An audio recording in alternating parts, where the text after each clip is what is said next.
Lost in space, oblivious to time with only the thoughts of his lady. A woman standing in the corner of the room observes my king as he enters the room and salutes me when he saw me. He did not stop at the group of brothers standing in the doorway that he crossed as he got to me. He did not observe the beautiful woman as she walked past him, although she definitely observed him. He did not stop to grab a drink at the bar, nor at the buffet to grab about to eat. He came directly to his queen, put his hand around the back of my neck, pulled me into him, and kissed me.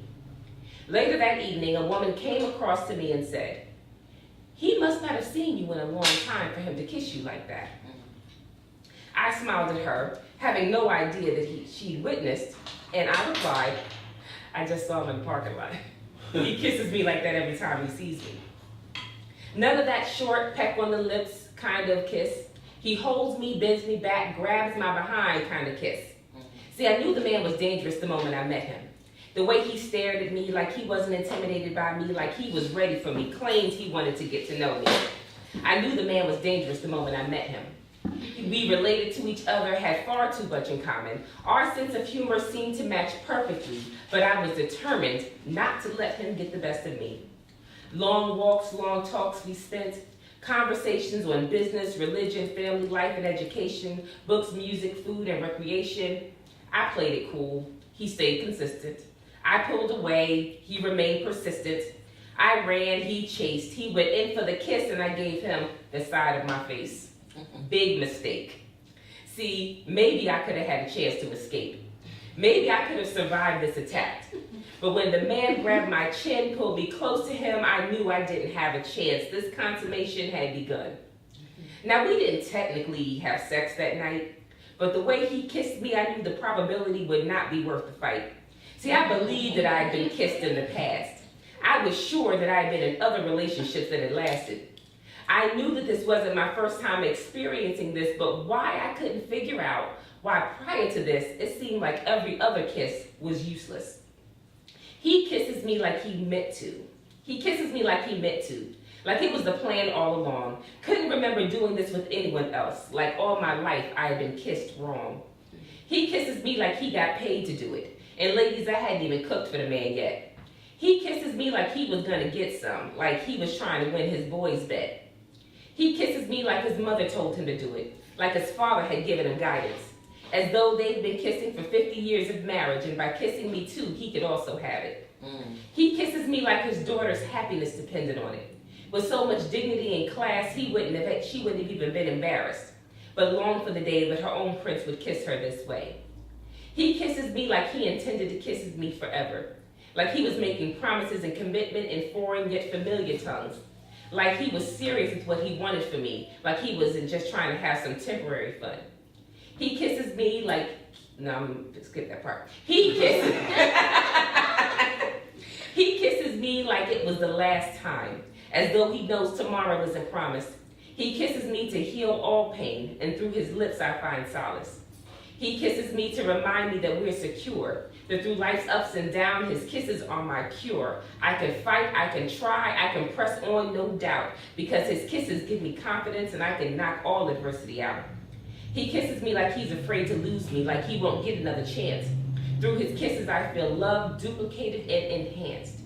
He kisses me like my ex is in the room, sweeps me off my feet like a broom. His scent is in the air like I'm wearing his perfume, and the sun is so wonderful, but I'm in love with the moon. He kisses me like I ought to tell somebody, like kissing me is some recreational hobby. And he will kiss me like this in the mayor's office or in the hotel lobby. I'm wondering if he'll still be kissing me like this in 20 years. Yeah, probably. So when the woman asked if it had been a long time since he'd seen me, reminded me of when getting kissed like this was far less frequently, made me wonder what people think when a man sees a woman kissing so intensely. It makes me want to thank God for blessing and favoring me so immensely. So brothers, don't delay. Don't second guess yourself when you're saluting your lady. Don't hesitate to express yourself. Don't ask any questions or say maybe. When you see your woman, you have to greet her with all of your might. Because if you ain't kissing your woman like this, then brothers, you ain't kissing your woman right. Her timeless kiss. Amen.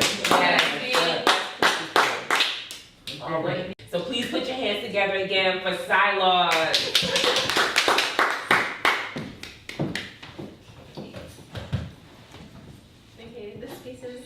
actually much shorter than the others. Okay.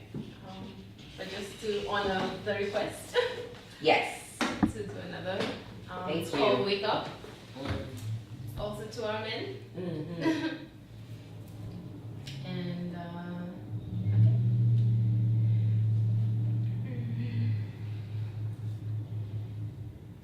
Wake up. Wake up. Wake up.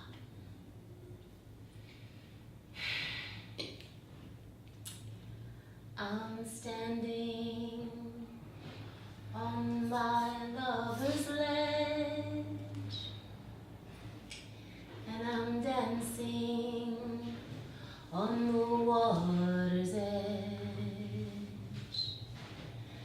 and I'm falling upside down into you, into you. Don't catch me, let me lay on you. I daydream of your dreams as you sleep,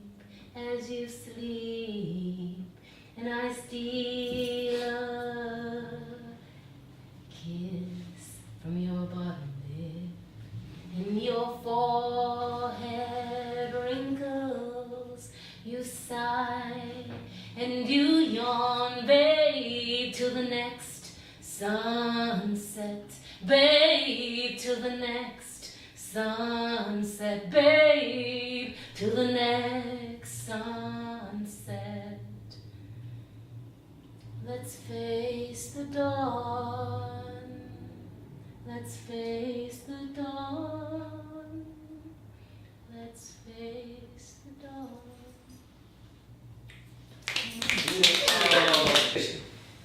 You see, you thought you clearly stated of this, but she's absolutely sure that she positively heard of that.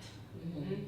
Now, she's carefully examining and meticulously listening to each and every word heard, and it's become impossible for you to mitigate your statements or to take anything back. Mm-hmm.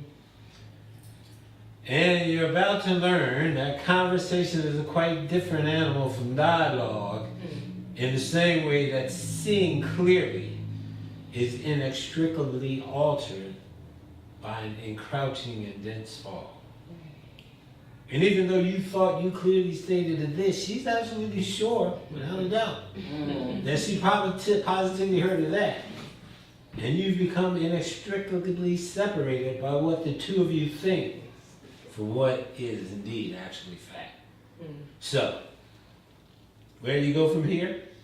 Whatever shall you ever do? Well, start by understanding the difference between the two. You see, conversation and dialogue, and what it is that specifically differentiates and separates the two. Well, conversation is just words that are passed back and forth. However, dialogue is a mutual understanding between you two. It's a comprehension about what we're saying and the things that we're committed to. So dialogue, don't just merely converse. Understand one another before things go from bad to worse. And if you ignore it, then there's a high probability that they most likely shall get swallowed up in misunderstanding. And then things won't turn out so well. Because when you thought, you clearly stated of this. However, she's absolutely sure that she positively heard of that. And the things that were hereto coveted and safe are now relentlessly under a relentless, unrelenting, all out assault and attack. Yeah, yes. What they say, my thighs are too thick, my stomach's too jiggly, my skin is too dark, my hair is too nappy. So what the fashion magazines don't think I have the spark, I'm not pretty enough to center their fold. So what I'm not vagina or shaped like a stick or skinny, malnourished, and deathly looking sick. So what, I have more breast that fits in one hand or booty that shakes when I do the get it dance. Get it. So what, I don't measure up to what they say is pretty. You know what I think? The opinions of those who rank beauty don't mean diddly. My brown skin is luscious, tasty, and sweet. The shape of my womanhood, the depth of my eyes brings the world to their feet. Yes. I'm the antithesis to stereotypical beauty. When you see me, you see God's artistry. I'm a so what woman, you know what I say? Beauty is not defined by society standards, the Cosmo Mag, skinny, translucent chick, no depth, no substance, no brains. No, she ain't it. Beauty is in the eye of the beholder. I look in the mirror and behold myself. I suggest all women do the same and shout loudly, so what? So what?